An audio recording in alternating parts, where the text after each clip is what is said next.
Hello again and welcome back to my channel. My name is Patricia and this is the Mystic in the Matrix series. If this is your first time meeting me, hello, how are you? Have a seat, grab a coffee or cup of tea. We're just going to have a little chat here. So as you can see, my last video was about the art of pivoting. And as you can see, I've had to pivot a little bit to do my videos. So I'm not in the same room that I usually am against the windows with the pretty colors and things like that. I'm in my living room now, and let's just really hope that Moo doesn't start, barking a lot. So anyways, I'll move on with my video. So today I pulled, well, actually I didn't pull it today, but today our topic is the art of Wabi Sabi. So just so y'all know, when I do pull a card, I usually take a day to sit with my topic and to kind of like go through things or meditate on what I'm inspired to say or to talk about, or what might be important for me as an oracle to kind of open that door to. So that's why I say, well, today's thing, but I actually do pull it like the day before and really take that time to be thoughtful and not just kind of come on here and just shoot off my mouth, right? Because then, well, that's just not being totally connected. So today's topic is the art of Wabi Sabi. So what is Wabi Sabi? Wabi Sabi is appreciating what is flawed, the beauty in what is flawed. And I think that is something that's really important in our society because, we live in times where so many things are disposable. Like we throw things out all the time. Oh, that's done. That doesn't work anymore. Oh, I chipped my cup. I better throw it out. Not that this one's chipped, but, so we live in a society of disposability. And when it comes to the art of Wabi Sabi, it's not about disposability. Okay. So it is about the small imperfections that make things beautiful. And sometimes what it does is it builds character within something. And sometimes as well, an object can intertwine with sentimental value, which really enhances that Wabi Sabi of the beauty in the flawed.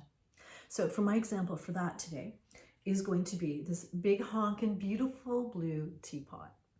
Now this teapot has a chip in the spout, all right?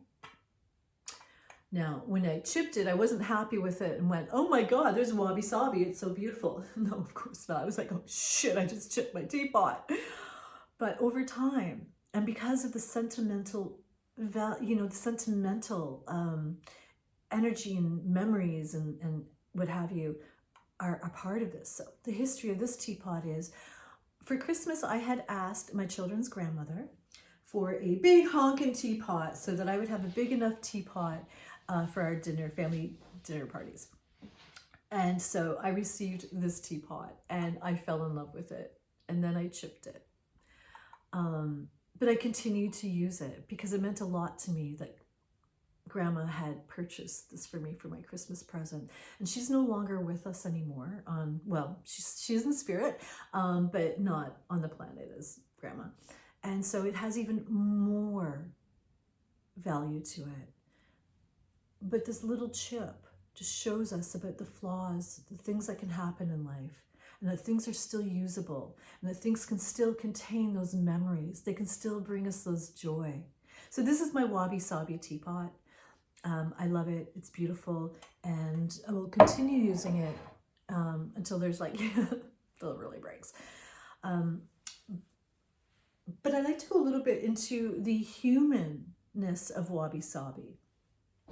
Now, this matrix that we live in is really geared towards making us feel horrible about ourselves, with trying to create beauty standards that the average woman will never achieve, or the average man will never achieve, whether you're beautiful physically or not. There's just, because a lot of these images and everything that we try to become and be, you know, before the days of AI, there was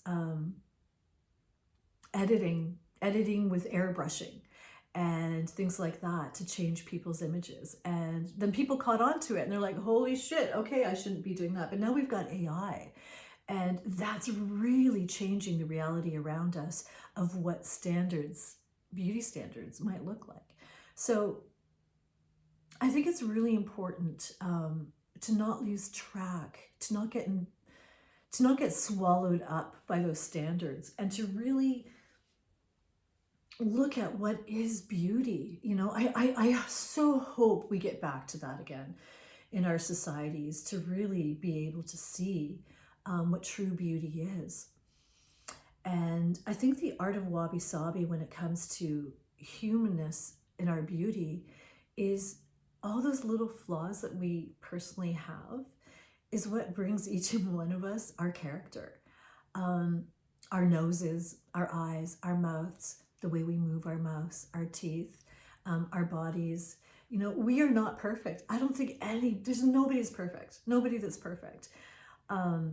But we all try to be, when instead we should just be really embracing the Wabi Sabi of our humanness. Mine's my teeth, hands down.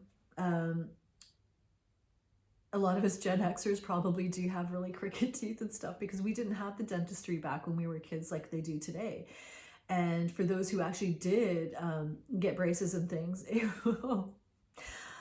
it wasn't an easy task. It wasn't something easy to do. And when I say that, what I mean is that the tools that they used, everything, the needles, like it was like this big thing, like those big funky needles coming in your mouth and stuff. Like I think half of us are terrified of dentists. I do take care of myself, but I do have very crooked teeth. And at 60 years old, the way I look at it now, someone goes, oh, would you get your teeth straightened? I'd be, why? What's wrong with my teeth? These teeth are 60 years old. They have so much character. They've bitten down on so much in life. They might not be beautiful and brightly white and perfect, but I'll tell you, they're my teeth. They're still real, and they want to burst out with my smile sometimes, you know, and so I let them, and I love myself. I've learned to really learn to love myself, and that means learning to love my teeth too, my Wabi Sabi teeth. They're not perfect. Even the one that's got like discoloring and stuff, that's not even partly my tooth. It's like a cap on there, and they won't replace it, and I'm like, well, I guess my smile's just gonna have to be filled with joy then, right? It is what it is. We all have our imperfections, and yeah. I was about to say a really popular term for us Gen Xers when people say that we're so insensitive. I was gonna say, get over it. That's one of our favorite. Get over it.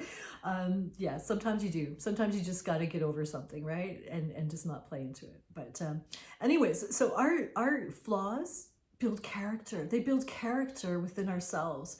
I have elfin ears. I don't have like normal lobes. So I was always, kind of teased as a kid for my teeth and for my ears. I've got elf ears. Nowadays, I look around the internet, there are people making elf ears. There are people putting elf ears on them. I'm kind of happy with my elven ears. I'm going to embrace that. They're my Wabi Sabis, right? And they're not the perfect ears for earrings and what have you, but they are my elfin ears, and I love my elfin ears. Thank you very much. So, but we're gonna go. Let's go a little deeper though. Let's go a little deeper into this humanness of Wabi Sabi.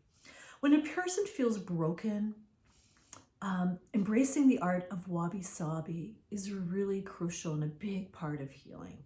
That's why I was just telling you the stuff about my ears, my teeth. I've healed those things. I've healed how people can perceive me. So sadly, let's go inside. Let's go inside the Wabi Sabi of the interior of ourselves. So sadly, most of us are carrying emotional scars. A lot of us feel broken.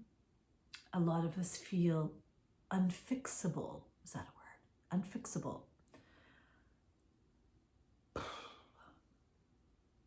I think our whole society feels that way right now. That's why I'm really like pausing. I think that's a very deep thing in our society, is how we all are feeling this brokenness. I think one of the main things, and I have it too. This is one of mine, so I'm going to share it because I think a lot of you out there also embrace this. Because especially right now, I'm going to say trust issues. Trust issues are huge, and for years, people would say, "Oh, if you've got trust issues, you must not be trustable." That hurt. That makes you feel even more broken. That makes you feel like there's something wrong with you. So I had to go diving into my shadow side. Now, shadow side is a place where your thoughts are hidden, your experiences are hidden. It's a place that protects truth and brings healing as well. Your shadow side.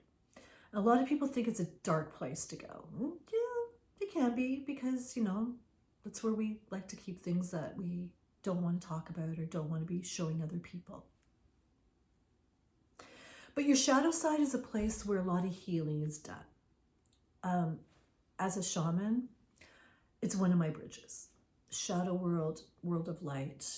I can go back and forth really easy. Some people might think, ooh, that's a little bipolar. No, it's not. It's because it's what I do as a shaman. I can go into that shadow side and really work through things, really see things. And why I think it's important is because when you're in that shadow side, you get to actually come across a lot of emotions that you haven't dealt with, a lot of memories that you haven't dealt with. And you see wounds. But when you work within that shadow side, what happens is you start to heal those wounds by going through the process of it all. Instead of blocking, you breathe and you sit with it. You let it come through you. You let it come through you, and you observe. Sometimes you got to stop and you got to come back again. But you observe. You do a lot of observation. And what happens to those wounds in the shadow side, in the shadow world, is those wounds start to heal and they turn into scars. And then the next step is to really learn to love those scars, because those scars, that internal healing that you do, those scars start to represent something different. They don't represent the trauma that created them. They represent the growth in who you are as a person. They become your inner Wabi Sabi, where you can see the beauty in what you've gone through. You can see the beauty in how strong you are. So instead of living in fear of those traumas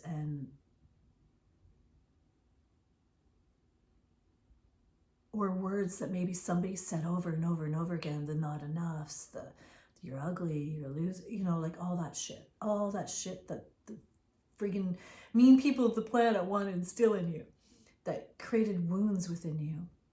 When you go and you heal those, they turn into the scars. And you will see them and you'll go, that asshole used to say that to me. Or, that parent used to say that to me or treated me that way. Once you heal them and they become the Wabi Sabi scars, you're going to look at it and go, wow, I can't believe that bitch said that.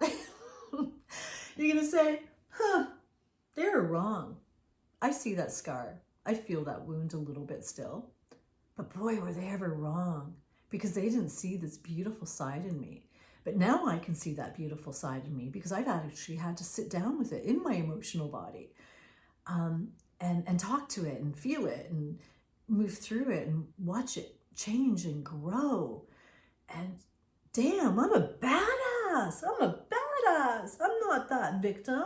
I'm not that person who has to hold on to those wounds. I've healed them. Those are my scars, man. Those are my badass scars. Those are my Wabi Sabis, because I can now see the beauty of who I am inside because of those scars. Do you get it? It takes practice. It takes practice and an open mind. But you know, the art of Wabi Sabi, use it in everyday life. Use it in everyday life. Anytime you have a experience that might make you feel less than or have less than, take a moment to sit with it and to see the truth in it. Because a lot of times the bullshit that we accept in our lives is lies. Wasn't true to begin with.